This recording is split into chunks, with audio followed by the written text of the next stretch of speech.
morning. Hopefully everybody can hear me. I've been having some connectivity issues with my computer. I think that's why last week it just kind of shut off for some reason. My computer just goes dark on the internet for some reason after like 30 minutes, it seems like, when I've been on Zooms. So I'm going to try something a little different today, and hopefully we won't have any issues. So hopefully you had a great weekend, had a good weekend. Today we're going to cover some new laws coming into 2025 that realtors need to know about. We're not going to cover every one of them. I'm going to cover just a few of them. I'm sure everybody's been hearing about the one having to do with the buyer rep agreements. So we're going to go over that. I think there's a little bit of miscommunication or misinformation out there about that one. So we're going to cover that one and a couple others having to do with TDS law, a couple things that are, going to be added into basically the TDS or the SPQ. Nothing groundbreaking, but just a few things. And then a little bit on tenancy as well. And I know we don't do property management here, but it's good to know some of these things if you are managing your own property, or if you're going to do any leasing for any of your clients.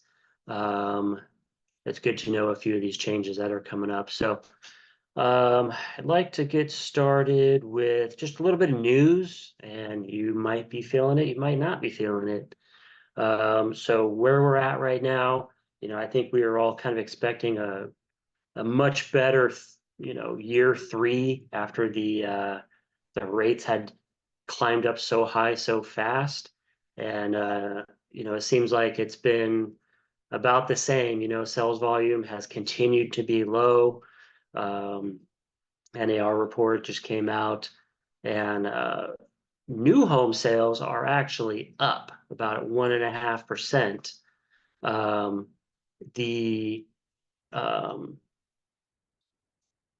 Sorry, I had someone else logging in. So new home sales are actually up 1.5%, but existing home sales have definitely subsided, and they're basically at about 2010 lows. So if you're feeling a little bit of a pinch right now, we had a little bump about a month or so ago before the Fed dropped the rate 0.5 point. We were actually seeing some pretty good interest rates, and then after they dropped it, actually the rates ended up going up, and they're back up close to the sevens now. I do expect them to start coming down again. That was kind of a little shock factor that happened. But it's really, I think that obviously the time of year sales do tend to kind of slow down a little bit for some of us. And then we've got an election year, a big election year. And, seems like a fair amount of the buyers, not a fair, but there's a percentage of buyers out there that are kind of holding off a little bit till after the election. I don't really know what that's going to change. Life is going to go on either way. So I'd be curious to see what you guys are hearing out there with, potential buyers and sellers that you're talking to. Are they holding off? What are their reasons? What are they saying to you? So throw that in the chat, and let's see what everybody's kind of hearing out there in the market. And if they are feeling, if you're feeling a little bit of a slowdown as well. But I do think next year is going to be a great year. This year was a good year for us. It's been pretty steady the past few years, even with the interest rate hike and everything. So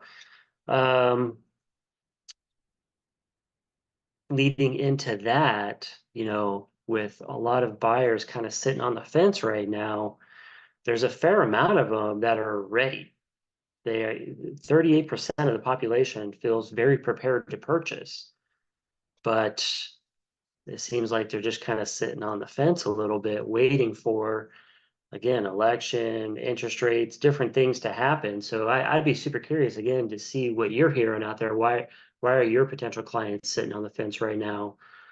Because we've got 38% feel very prepared, and 39% are somewhat prepared to purchase. And that's a pretty huge segment. And it seems like what I've noticed, kind because, you know, I get a lot of news about mortgage apps and, you know, are they up, are they down for the week and that kind of stuff. And it seems like every time there's, you know, a pretty good dip in the rates, we see this surge of mortgage applications all of a sudden. And definitely the past week or two, they've dipped down. That's been in the news, and obviously the home sales volume has dipped as we just saw. But you can see that there's so many people just waiting for like a certain little market factor to take place, and then they go ahead and make that leap right then. So, and this is a pretty huge segment, almost well, close to what 80% of the market here feels pretty good about being ready to purchase if the time was right. So, what are you doing to get prepared for that? You know, are you staying in front of these people? Are you continually talking to them, or is it just a casual conversation? And they're like, "Oh yeah, I feel ready, but I'm waiting for this or that."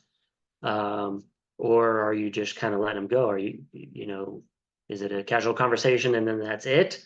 Because that's probably a potential buyer, especially from what I see, or a potential seller. You know, every time these rates just take a little bit of a dip, like we get a little surge. So I think it's really key right now to remain in contact with everybody that you're talking to that is like, you know, yes, I'm waiting for this or I'm waiting for that, because they'll probably pull the trigger at any, you know, find out what that trigger is for them and keep in contact with them. Put that information in your CRM. Um, After this meeting today, if you have a Coach 52 account, this is a free account that we give everybody here. Um, Jeff is doing he does this every year. He does a business planning session right about this time of year.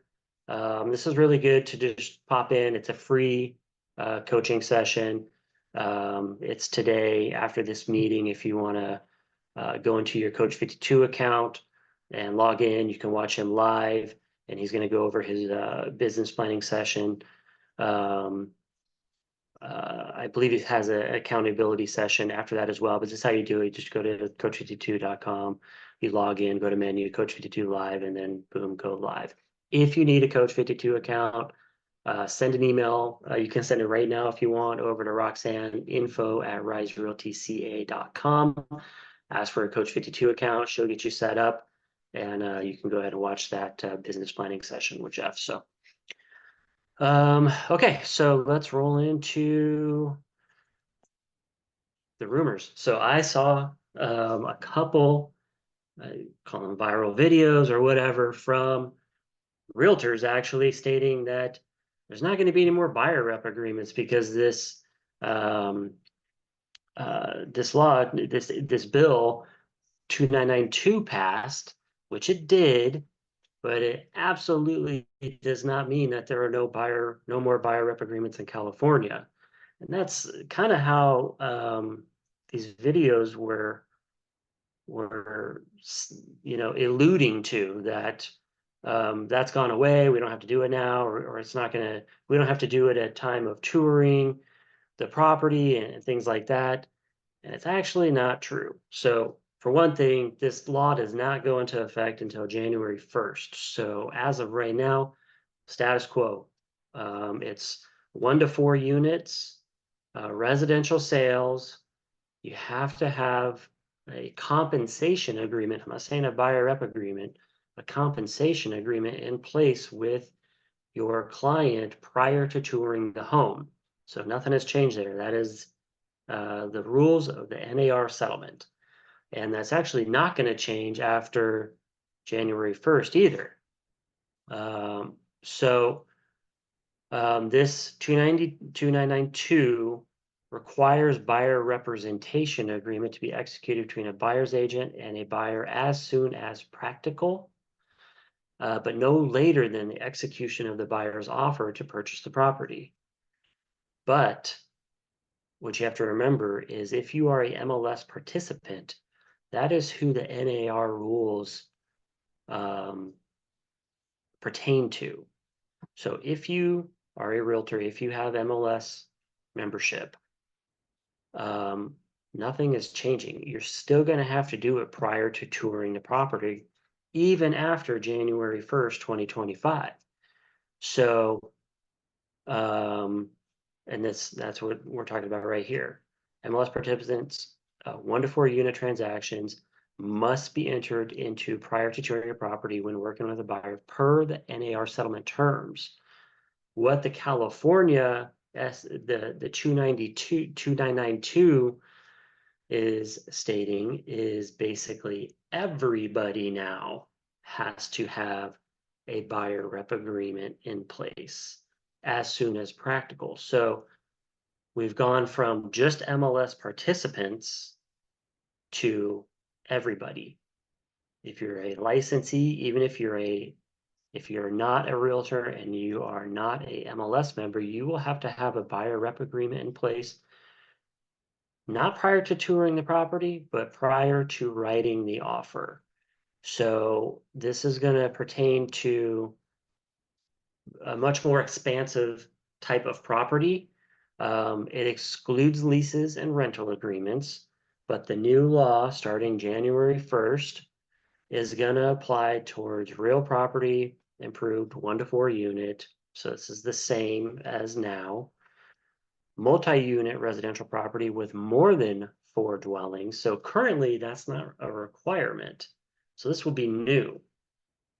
So prior to writing the offer, if you are going to do a 5 unit plus, you have to have a buyer rep agreement in place. Commercial property, that's new. Vacant land, that's new. Ground lease coupled with new improvements.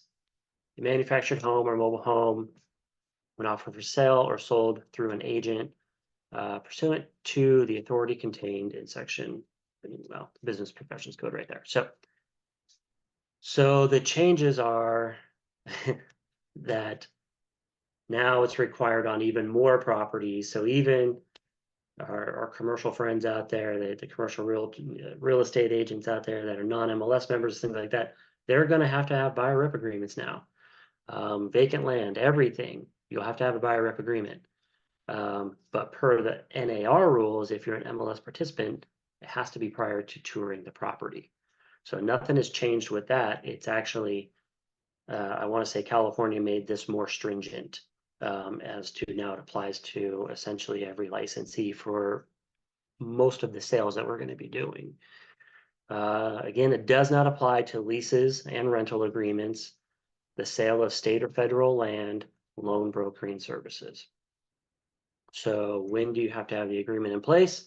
Buyer broker representation agreement shall be executed between a buyer's agent and a buyer as soon as practical, no later than the execution of the buyer's offer to purchase real property. So you'll want to have that, and then your RPA bundle, which is always going to start with your agency. So nothing's changed really, but basically this is law now. It's not just NAR, it's California law. 3-month limit, same as current. Buyer representation cannot last longer than 3 months from the date the agreement was made. You already see that on our forms right now. Renewals, buyer representation agreement shall not renew automatically. Any renewal shall be in writing and dated and signed by all parties to the agreement. Renewals cannot last longer than 3 months, same as, the original. Agency disclosure, same as current, has to be provided. So don't break up your zip form bundles, your RPA bundles or anything like that. They come with the extra advisories and the agency and all that stuff bundled in to that agreement. Just leave it the way it is. Don't break those apart and like exclude those. They're put together for a reason. Void and unenforceable. A buyer representation agreement that is made in violation of these provisions is void and unenforceable, meaning you may not earn your compensation for services. So be sure you're doing this correctly and the timeline matches up, because if your commission gets disputed and your timelines don't match up, or you wrote it for more than 3 months, or any of these other things I just covered, you could be out your commission. So be sure that you're following what the rules are and what the new law is.